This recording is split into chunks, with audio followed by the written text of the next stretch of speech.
Welcome back to the channel. Today we've got a video on how I expertise YSG on day 126.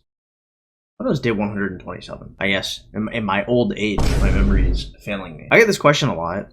It's not like super complicated. I'm just gonna list out the events that I did and what I participated in and where I got the heads. Getting YSG expertise at a reasonable time has more to do with like how well you can disperse your time playing. So you don't have to play like 10 hours a day in order to expertise YSG. So when you first start the game, like I had a goal of getting, I want to say it was like 360,000 gems by the time the third YSG wheel hit, right? So if every YSG wheel spun to 101 would be about 70,000 gems. That's 210,000 for all three wheels. And assuming I hit 3 MTGs in the time all the way up to there, that'd be another 150,000. Whether or not you actually hit 3 MTGs is kind of, up to God to decide, but you'll at least hit 2. So having a goal similar to that when you first start would be really helpful. One of the ways that I hit that goal is as soon as I landed in the home kingdom, I immediately pushed to CH17 and I started gathering gems and I had resources pumped into me for my farms. If you guys want to go for YSG in a timely manner, you guys are going to need probably at least 3 farms.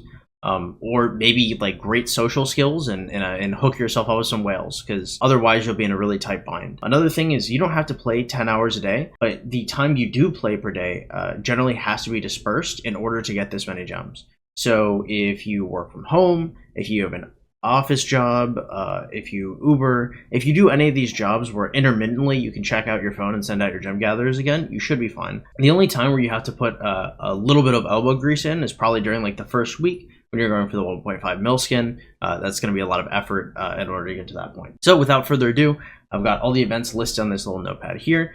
Shout out to my Discord for helping me out. I may have forgotten a couple events, but this whole chart is already at like 750, so it doesn't seem too far out. So the first thing, if I remember correctly, we did about, I think we did like 7 or 8 arcs in the time that it took me to get to the third wheel of YSG.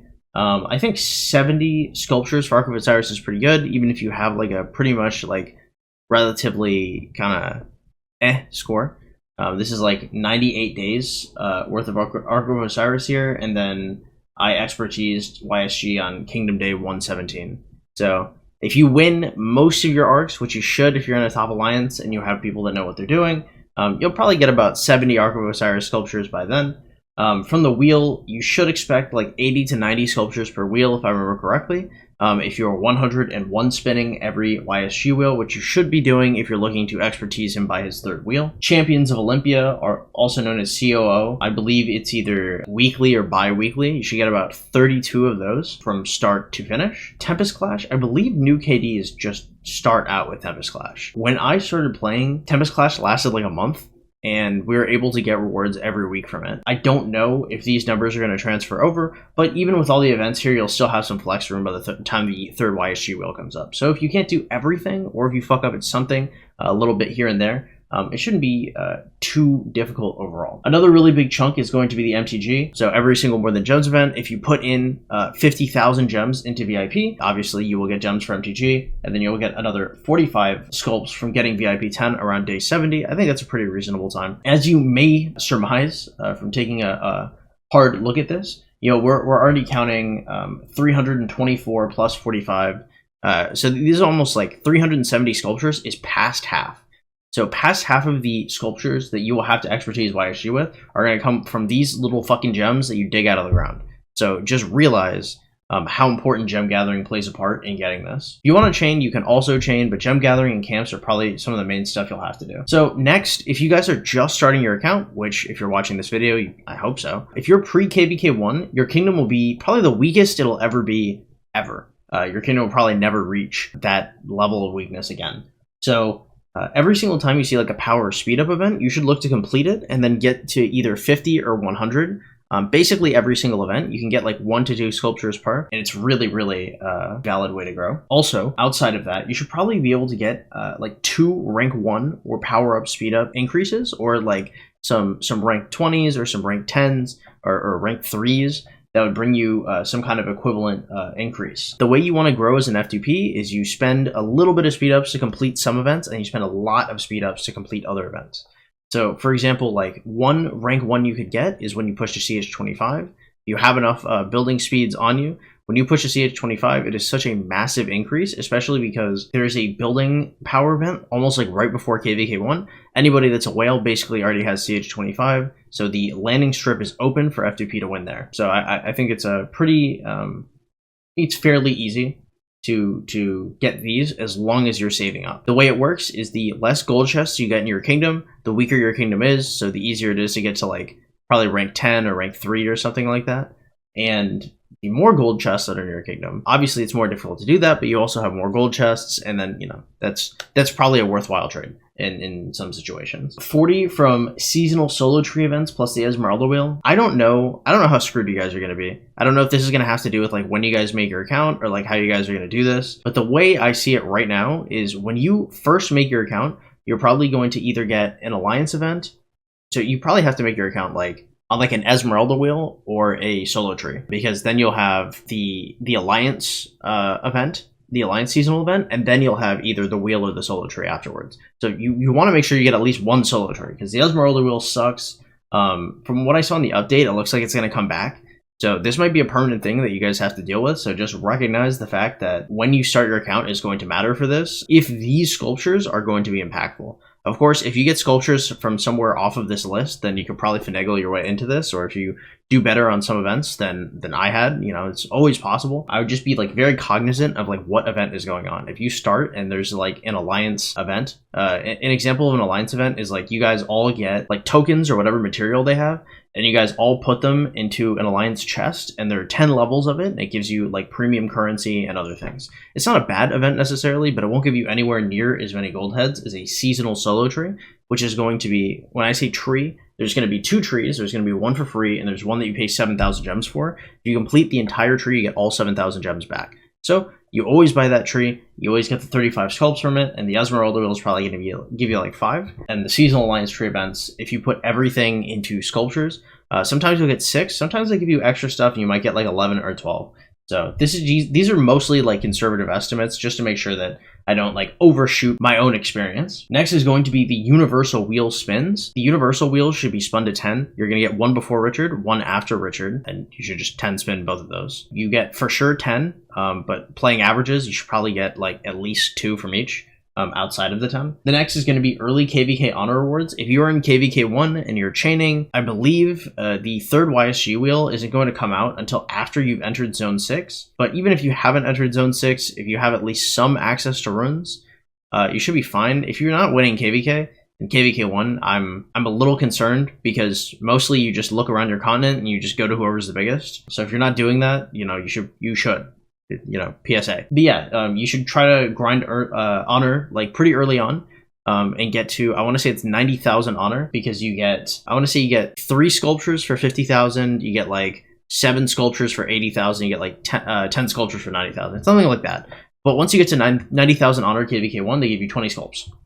Pretty good. Past glory, when you finish your Rune Crusader fortress, you are able to turn in a lot of your older sculptures, and it gives you legendary sculpts.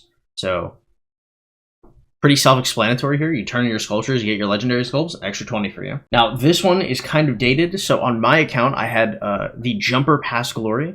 So I want to say I got like 17 from that. I didn't get the full 20 because I got a little excited when my kingdom opened. I just left because I don't know, I'm autistic. But you guys can't do this anymore, which is really sad. So this is just like 20 sculpts you guys aren't going to get. Again, this is how I did it. So there are probably other sculpts that you guys can get. Like there are new events that are going to come out, like the Battle Royale event they just came out with. So like if that comes into the rotation, maybe you guys will make these sculptures back somehow. Generally, Lilith like gives more sculptures and more ways to get rewards into the game rather than taking them away. So by the time you guys are seeing this video, it's probably going to be easier to get YSG than it was here, as it was easier for me to get YSG than it was on my previous account. After that is going to be the Osiris League shop. If you start when there's Osiris League, or Osiris League goes at any point within like the 4 months it takes to get to YSG, which it should reasonably, you know, you could probably get like 15 total sculpts. I want to say you can get like 5 from each shop they have, and yeah, it's pretty good. The red and black Oryx, or the red and gold Oryx, you just like follow YouTubers, and like Bulba Ritos is like a really good place to get your bets. I mean, I don't know about a really good place. I maxed my shop. So, I mean, like, realistically, people that watch the game can probably advise you on who to bet on and like who's an underdog, and you know, I guess I could make another video on like what betting works and why does it work and who I would ask for like inside information on bets. But the point is it's pretty fucking easy to max your shop generally. So if you max your shops and you guess like the correct final winner, you generally want to guess like early. I'm not going to go too hard in detail on it. 15 sculptures from the Osiris League shop. I believe in you guys that you guys can start within a 4-month range of Osiris League. It's not super hard. Free sculpts. 12 is going to be from Silk Road. Silk Road is the event where you just like stand behind the caravan. You guys have to unlock different difficulties, so you guys aren't going to get all your sculptures at once. But once you guys get to like max difficulty or something close to max difficulty, then you'll start to get sculptures. So like realistically, max difficulty will give you, I want to say like 6 sculptures if you guys are max pointing every time, and the penultimate one will give you like 3. So I think 12 is pretty conservative here. I want to say it's like a monthly event. And then the last one here is expedition levels. So every single time you hit, I believe it's either 5 or 10 on expedition, you get a gold sculpture, and then Ethelfled chests have a really small chance of getting a gold sculpture. But I think in 4 months worth of Ethelfled chests, you guys probably have a chance to get at least 1. I want to say I got 1, maybe 2. I can't remember. They're super rare, but I mean, they're not like, it's not that you'll never see one. You'll eventually see it. And then obviously the expedition levels are pretty good. Don't lack on your expedition, you'll get YSG. That's basically it. I mean, this is basically all I did. As I said before, this is probably not every single event. There's probably a few extra that I missed, but this is pretty comprehensive. A couple of these are situational based on when you started. So like be cognizant on when you're starting. If you're watching this video and you're like 2 months in, this may be kind of a late wake-up call at this point. However, the main thing that I will say here is there's a couple highlights here. So one is being in the top alliance, because if you're in the top alliance, you can probably get yourself an Ark of Osiris spot. If you always show up, then get your Ark of Osiris sculptures, because the top alliance will almost always win. The next is that Wheel, VIP, and MTG all play a massive role in getting you this expertise. So if you are not gathering gems, and you do not have farms, and you want YSG, you're gonna have to change your tune. It's the only way you're gonna get it in a reasonable time frame. Of course, like KVK3, if we want to hit like day like 250 in expertise or YSG, then I guess you don't have to gather gems, but realistically you're gonna have to gather them. Another thing that I'll talk about here is just be careful on how you use your speed ups, because getting sculptures from these rank 50 to 100 on the power of speed up events, or like rank 1ing or rank 5ing or rank 10ing different events, super important. Okay, if you mess around with your speed ups, the only time you should be like raw dogging, for lack of a better term, your speed up should be when you're pushing CH17 at the start, and perhaps when you're pushing your first game of power for like CH21 or CH22.